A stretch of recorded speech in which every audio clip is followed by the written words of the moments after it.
हे बघ मावशी, वहिनी जे काही बोलले असतील ते रागाच्या भरात बोलले असतील. ते आज ना उद्या इथे येऊन किंवा फोनवरती तुझी माफी मागतील. नाही,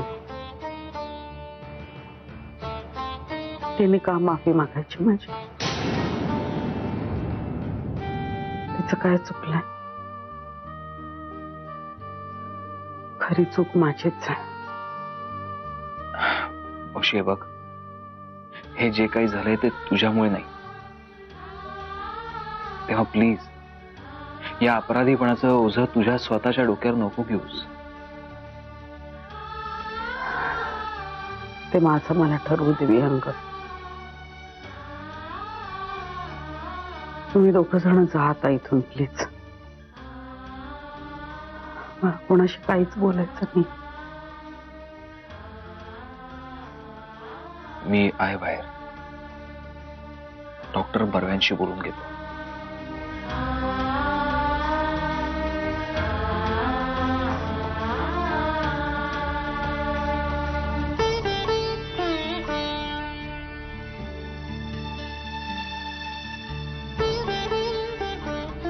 तुझं काय आता?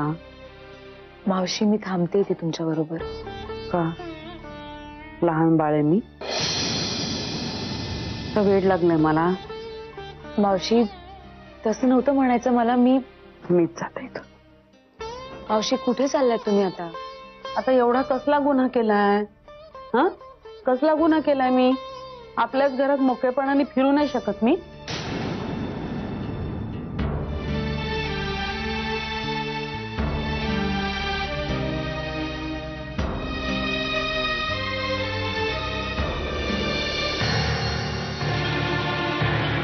नेमकं काय झालं असेल त्याच्या घरी? असा तडकाफडकी का निघून गेला? जाताना त्याने आईचं नाव घेतलं. त्यांना काही I really don't care for this man. तो माणूसच नाही, त्याचं अख्खं कुटुंब माझ्या नजरेमधनं उतरलेलं आहे. मला विश्वासच बसत नाही कधी कधी या माणसाच्या पायावरती मी डोकं ठेवलं होतं. त्या सगळ्या लोकांसमोर मी हात जोडले होते. आता मी फक्त आणि फक्त मंजिरीचीच काळजी करू बस. बाकी मला कोणाशी काही देणं घेणं नाहीये. स्वप्नील, तू जरा मंजिरीशी जाऊन बोल. अरे तासभर झालं तिने स्वतःला कोंडून घेतलेलं खोलीमध्ये. बोलून बघ. हे बघ, मंजिरीला खरंच तुझी गरज, खरंच. तू मागे मला एकदा म्हणाला होतास की तू जाणून बुजून स्वतःला तिच्यापासून लांब. काका मी ठरवलं तरी मंजिरीला स्वतःपासून लांब नाही ठेवू शकत. पण तिला माझी गरज आहे की नाही हे तिला ठरवलं. सध्या ती खूप मोठ्या इमोशनल ट्रॉमा मधून जाते. आता तिच्यावर कुठलीही गोष्ट लादण्यात अर्थ नाही. नाही, मला तसं म्हणायचं नव्हतं. मला कळतंय तुम्हाला काय म्हणायचंय. तुम्ही काळजी करू नका. I am always going to be there for.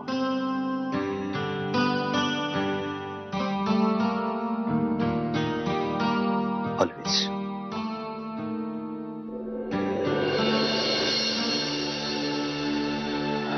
आता डॉक्टरांना फोन केला होता. त्यांनी काही गोळ्या दिल्यात. त्यांचं म्हणणं आहे की मावशीला फार स्ट्रेस असेल तर आणू नका.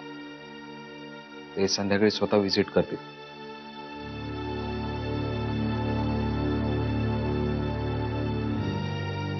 मंजुषा,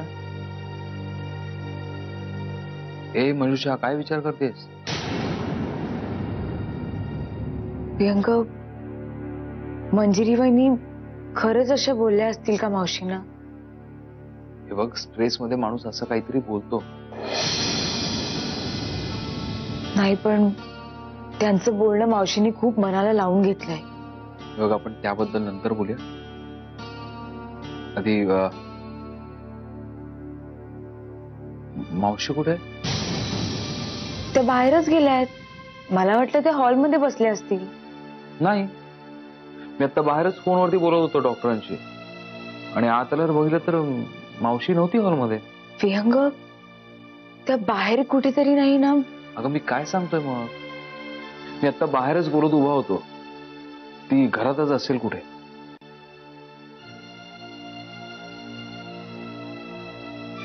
बरं तू थांब इथे, मी देवघरात बघून आले.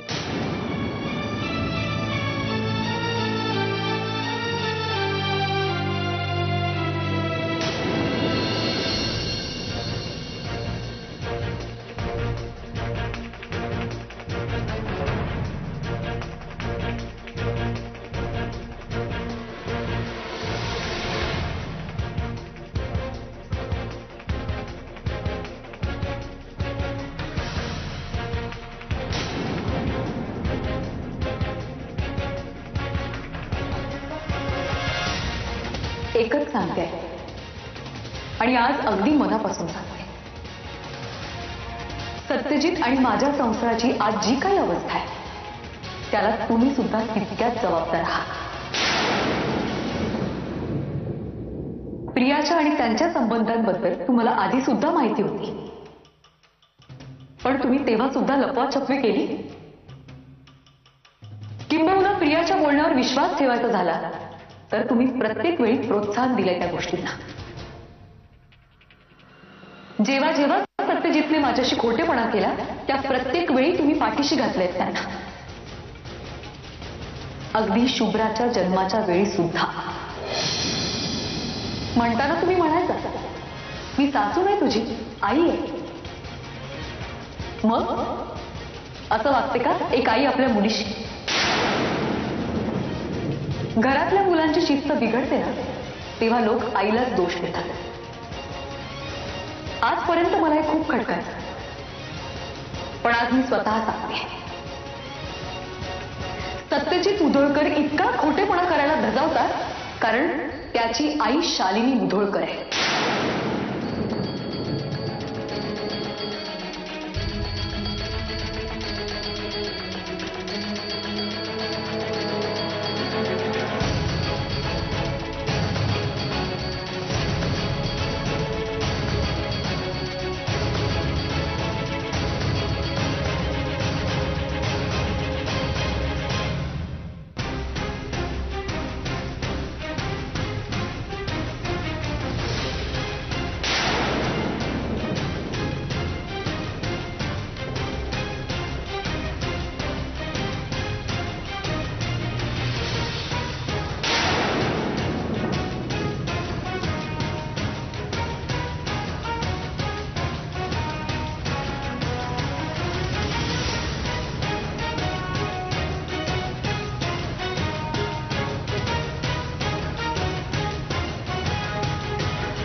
आई,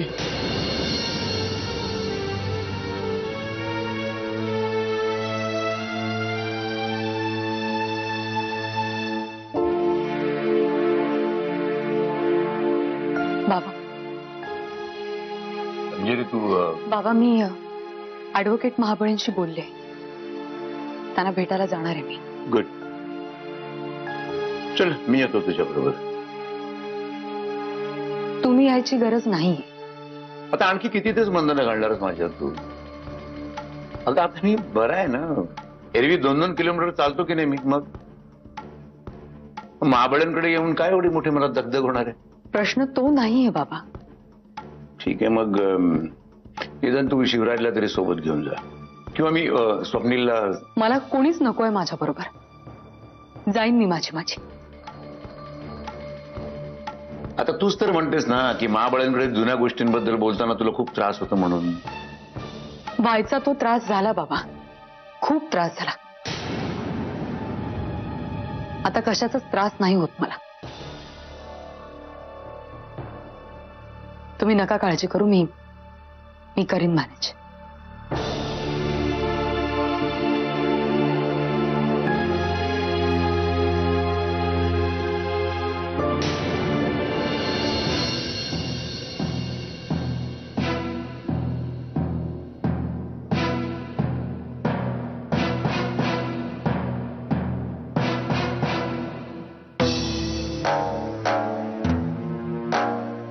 सत्यजित शांत हो.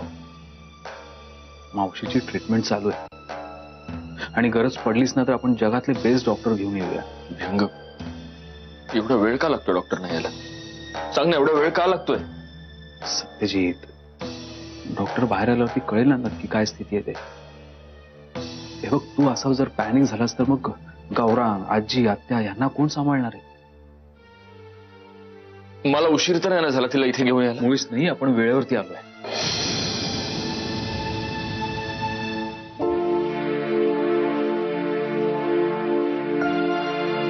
सत्य, डॉक्टर शुद्ध राणी काही कशी येते आता? We are doing our best. त्यांच्या डोक्याला जबर मार लागलाय, ज्यामुळे ते अजूनही शुद्धीवर आलेल्या नाहीयेत. आता भीती फक्त एकाच गोष्टीची आहे की त्या कोमात जायला नकोयत.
इकडे या. इथे उभा राहा. त्या मुधोळकरने अपघाताचं नाटक का केलं याची माहिती तुम्हाला मी काढायला सांगितली होती नाही? काय झालं? बोला बोला बोला संख्ये, बोला लवकर बोला. संख्ये बोला बोला, तुम्ही बोलत नाही. तुम्हाला सवय लागली उशिरा करायची. बोला संख्ये, बोला. तुम्ही बोलत नाही. किती वेळ तुमच्या बोलण्याची वाट बघतोय? तुम्ही बोलत का नाही संख्ये? मला तुमचा शब्द आहे का? बोला लवकर. बोला बोला संख्ये, बोला बोला बोला. माहिती नाही कळाली. हा, पण नवीन माहिती मिळाली साहेब. काय नवीन? बोला बोला बोला संख्ये, बोला. तुम्ही बोलत नाही संख्ये, बोला बोला. तुम्ही उशीर करणार संख्ये, बोला लवकर. बोला संख्ये, तुमच्या बोलण्याची वाट बघतो संख्या आम्ही. बोला बोला बोला संख्ये. त्या मुधोळकरच्या आईला हॉस्पिटलमध्ये ऍडमिट केलंय. काय झालं? काय झालं?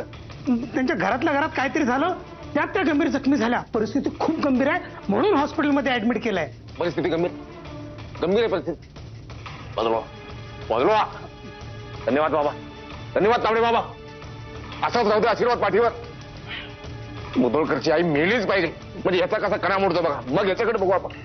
ती मेलीच पाहिजे. सदा सत्य की राह चलू मैं, पाप के पग को कभी ना धरू मैं. सदा भक्ति की जय हो बाबा, सदा भक्ति की जय हो बाबा, जय हो बाबा. चल अम्मी मम्मी, तू कितनी अच्छी है, तू कितनी भोली है. उसकी माँ, ओ माँ, उसकी माँ, ओ माँ मेली पाहिजे. ती मेलीच पाहिजे. त्याचा बघा कसा कणा मोडतो बाप.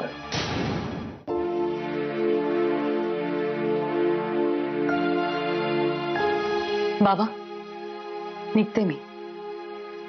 शुभ्रासाठी खिमट भात बनवून ठेवलाय. खूप उशीर झाला तर पूर्ण मावशींना सांगा तिला भरवायला. येते. मी आहे ना, मी घेतो तुझी काळजी. तू स्वतःची काळजी घे. नीट जा, गाडी नीट चालव. आणि गाडी चालवताना भलते सलते विचार मनात ना पाडूस. बाबा, किती काळजी कराल माझी? I will be fine. तू जशी तुझ्या लेकीची काळजी घेतेस ना, तशी मला माझ्या लेकीची काळजी घ्यायला नको? हा, गॅस बंद आहे की नाही मी बघून येते. आलेच. थांब.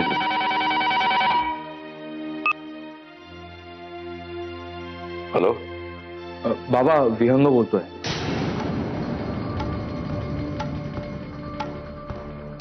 हा बोला विंगराव. बाबा, एक बॅड न्यूज आहे.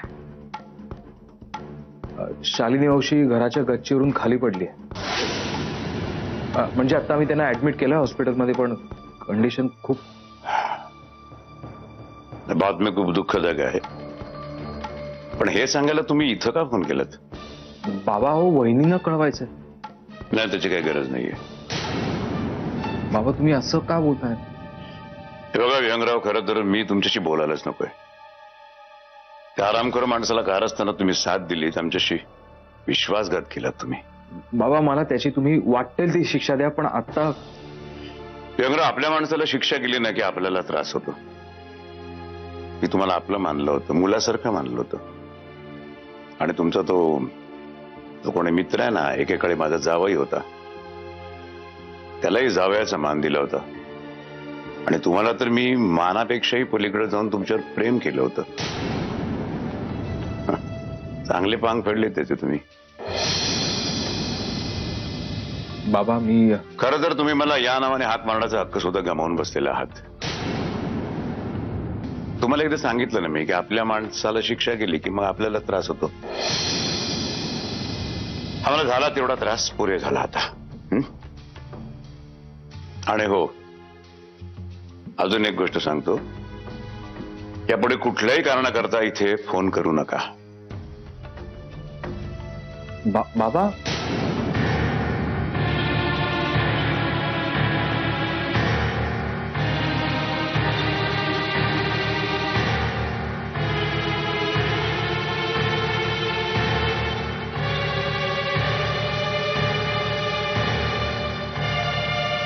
काय झालं बाबा?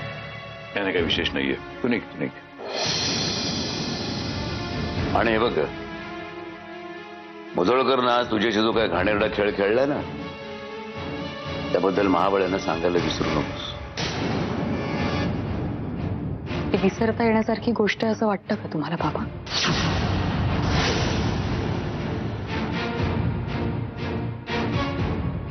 असो, येते मी.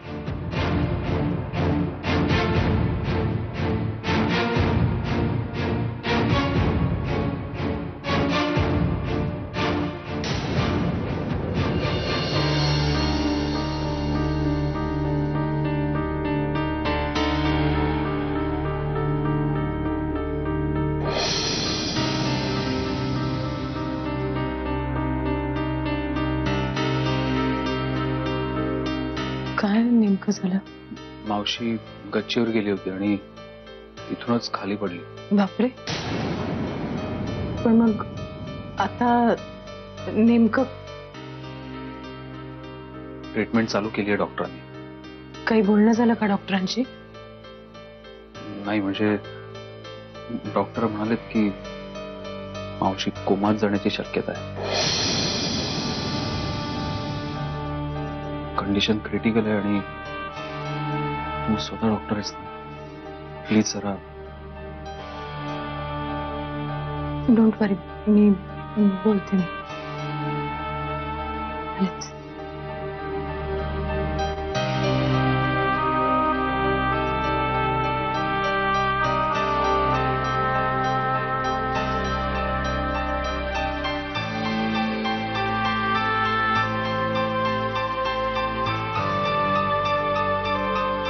विहंग, हे सगळं झालं तेव्हा तू घरीच होतास. हे कसं झालं सगळं? सकाळी मी सरनाईकांकडे जायला निघालो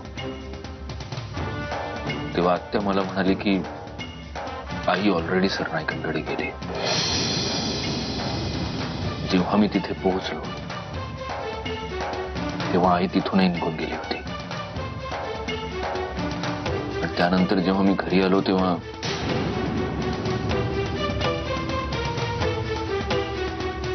मधल्या वेळेत नेमकं काय झालं विहंग? माझ्या आईची ही अवस्था कशी झाली हे मला कळलंच पाहिजे.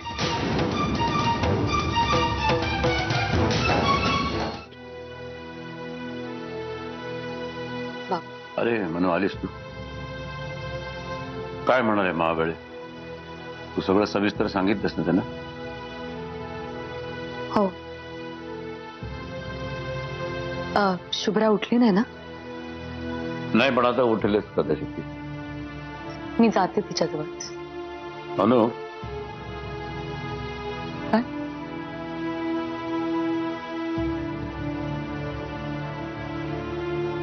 अनु, तू महाबळांकडे निघाली होतीस तेव्हा विहंगरांचा फोन आला होता इथे. ते म्हणाले शालिनी त्यांचा ऍक्सिडेंट झालाय. काय? त्या त्यांच्या घराच्या गच्चीवरून खाली पडल्या. हॉस्पिटलमध्ये ऍडमिट केले त्यांना. बाबा हो, मग तुम्ही हे मला तेव्हाच का नाही सांगितलं? तेव्हाच तुला सांगितलं असतं तर तू महाबळांकडे गेली असतीस का? आणि मुधोळकरांकडे कुठल्याही कारणाकरता जाण्यापेक्षा तुझं महाबळांकडे जाणं माझ्या दृष्टीने फार महत्वाचं होतं. शिवाय हेही खरं असेल कशावरून? विहंग भाऊजींनी स्वतः सांगितलं ना. आता ते सुद्धा खोटं बोलायला शिकले त्यांच्या मित्रासारखंच.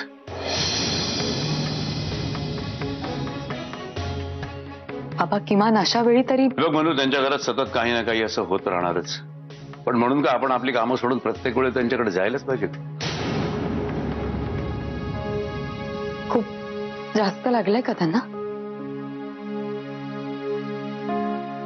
माहित नाही, आणि मी सुद्धा विचारलं नाही. मला नाही एवढं महत्वाचं वाटलं.